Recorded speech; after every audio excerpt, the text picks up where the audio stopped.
Congratulations, you got your first job in a salon, but is it the right one for you?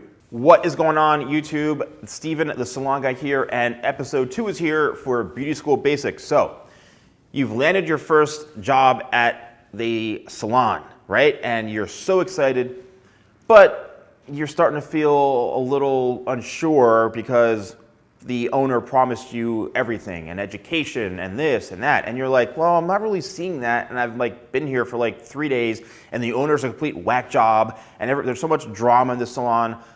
That happens. A lot of times you'll get sold, right? They're selling you onto being a part of that team, and then you become part of that team, and you're just like, oh my God, I made the biggest mistake, this is a disaster.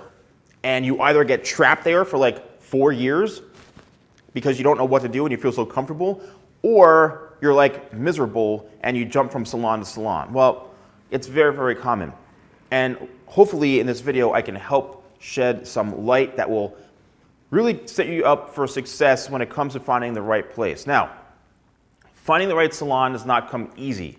And there's a few key things you need to do that will ensure you're finding the right place. First of all, look around at what is in your area. And give yourself a radius of miles that you want to work in, okay? How far do you want to go out? Are you willing to travel 5 miles only? Are you willing to go out, 20, 30 miles? Are you willing to truck into the city, New York? How far are you willing to go for the right place? And trust me, it can be worth it. If you have to go to another state, you have to travel, 40-minute commute every day or an hour commute every day. But if you're doing that to work for a salon that literally they have 19 stylists that are doing celebrities and in magazines and this and that and fashion shows and have an education program and they can build your career, well, most likely I would say you need to suck it up and do that. Put the effort in. There's not a lot of salons that are offering those types of things that are on every corner. You can walk down the street and see 15 salons and one out of the 15 or even none are doing any of those things that are offering a solid career path for you. I'm telling you, I've been in hundreds of salons and I've seen it. So what you need to do is, one, do your research. You have to literally do your research. Just like how you're on there on Instagram, stalking what everyone else is doing, stalk your career path. Look at what is going on. If you see a salon with a really great Instagram page or a great website or great social media presence, and you can see bios about the people, then you can look up their social media. It all can look nice and pretty on a website, but when you really start digging, you may see that the place is a disaster. And it's just a big front to make it look like it's a great place. I mean, trust me, salon owners are smart too. They want to recruit the best people. They want to sell you on the big dream just to have you in their salon. But, it doesn't always work that way. I'm telling you because I've seen it firsthand. So do your research. How far do you want to travel to work in the place that you want to work? Next thing is look at the area, right? What area are you going to be working in? Is it an area that has money? Is it middle class? Is it lower class? Is it super high end? Just keep in mind, each one of those different areas and environments is going to kind of show you the kind of client that you're going to be dealing with. I've noticed that the bigger money areas, sometimes they could be really difficult to work with.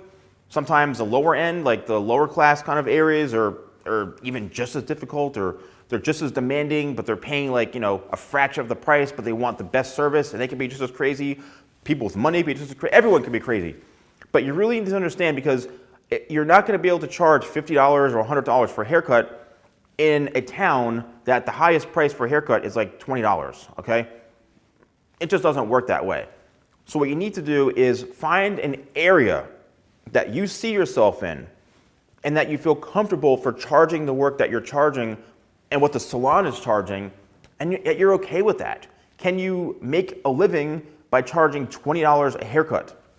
I mean, if you can, that's cool. However you can financially give yourself an evaluation and an overview of all right, I'm cool with that. I'm cool with making $200 a week, or I'm cool with making $2 off of a $15 haircut, whatever. That's fine. But do your research and make sure you're going to work in an area that's going to justify your skills and that you want to be in, that you want to be happy in. You're going to love going to work and you're going to love commuting or whatever. Do the research. Next is Interview the owners. This is the biggest piece of advice I can give you guys, is make sure that you interview the owner. A lot of times they will kind of be intimidating where that you walk in and they're interviewing you and you're like panicking. Flip it around. Interview the owner. Interview other staff members. Interview other assistants. Especially when you're first starting out, most of the time you're going to be a darn assistant. You're not going to go right on the floor and start cutting hair.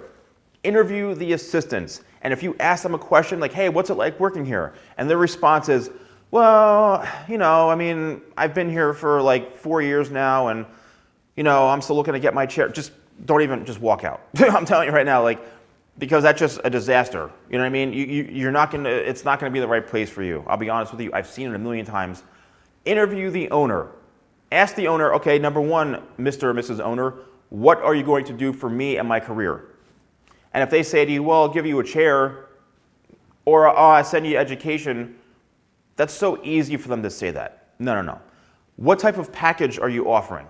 What is your stylist package? What's your internship package? What's your apprenticeship package? How much am I getting paid? Are you offering health insurance? Do I have any paid holidays or this or that? What's your education program? Do you put money into sending me to classes? Do you have classes here? Do you have a solid internship program, or after a year I'll have all this training and then have a position on the floor?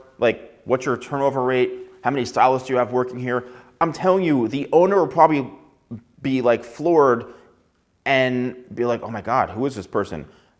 You need to do that because you need to find a place that's going to be right for you. And not a lot of people are doing this. More people need to do this type of process when they're finding the right salon for them. And I'm telling you right now, there's probably 50 salons in your town alone.